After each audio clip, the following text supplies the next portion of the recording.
This is Thermopylae on the coast of mainland Greece. In August 480 BC, a Greek army of only 7,000 men, led by King Leonidas and 300 Spartans, fought here against a 250,000 strong invasion force led by Xerxes, the king of Persia. At stake, the survival of Greek civilization. Now, with new computer graphics technology, you're about to see this great battle as never before. The vast numbers of soldiers, the troop formations, how they fought, and how the battle was won.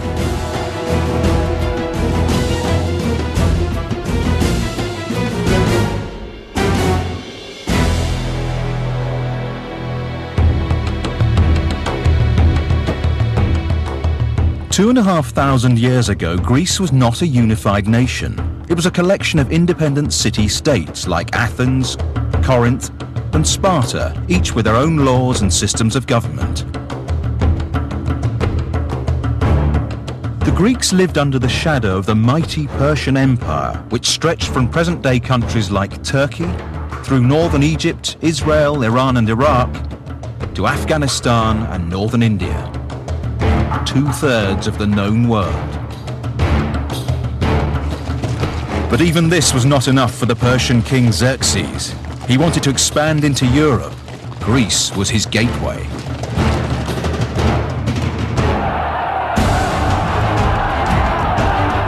Ten years earlier, his father Darius had been defeated by the Greeks at Marathon. Xerxes was determined not to suffer the same fate. He gathered a huge army from all corners of his empire. As many as 250,000 men may have set out for Greece.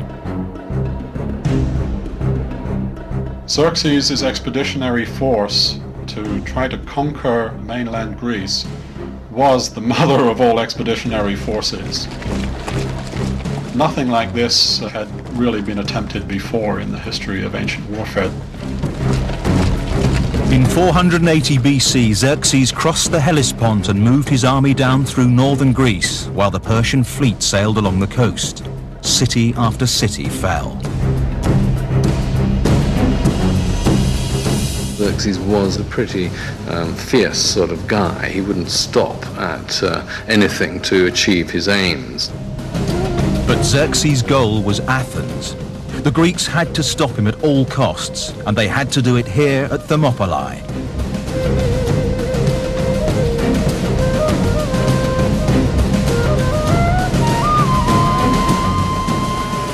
Given the configuration of the Greek peninsula, that is where an army of any size has to come down.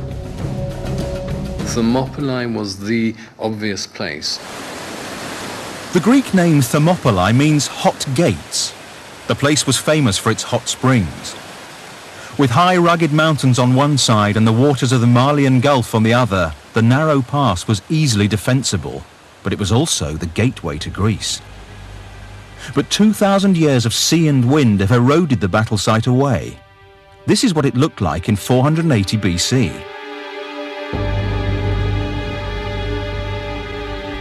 The Greeks sent an army of 7,000 men to hold the pass.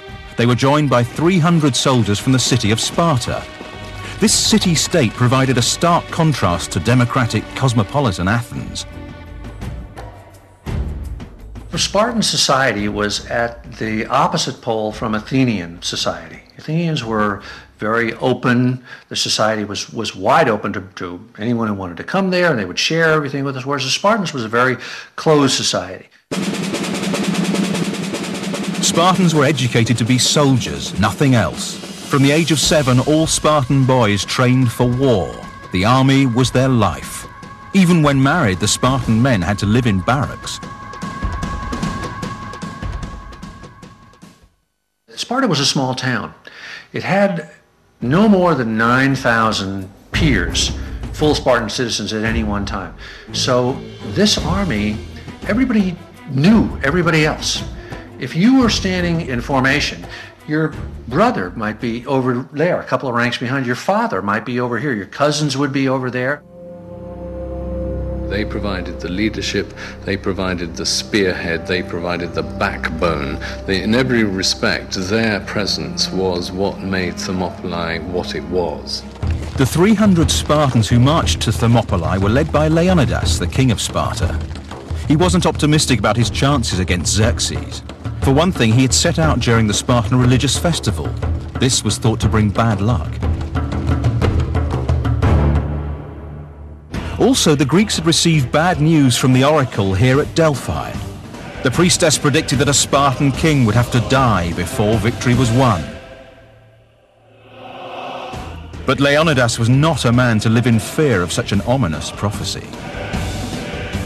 He was apparently of absolute determined resolution and personally brave. He would have been in his 50s, not a young man, coming up towards retiring age, even in ancient Greek terms.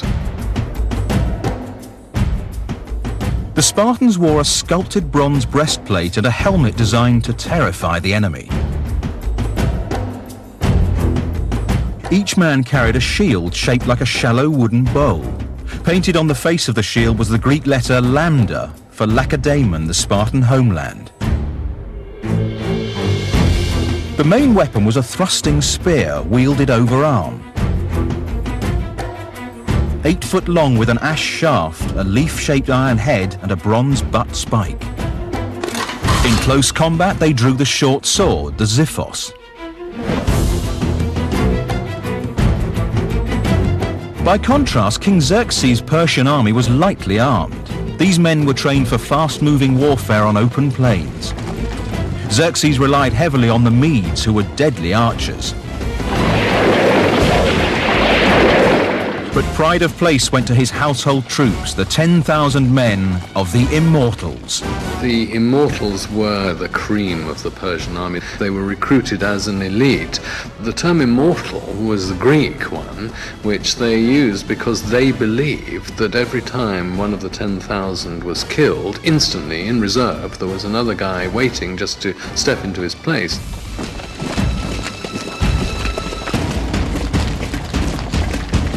Leonidas stood with his Spartans at the narrowest point in the pass, with the 7,000 Greek troops deployed behind them. They defended a low wall. Meanwhile, Xerxes drew up his army on the flat ground at the entrance to the pass. Xerxes waited 4 days once they got into position there because he couldn't believe that these Greeks were going to actually stand and fight. He thought it was a joke.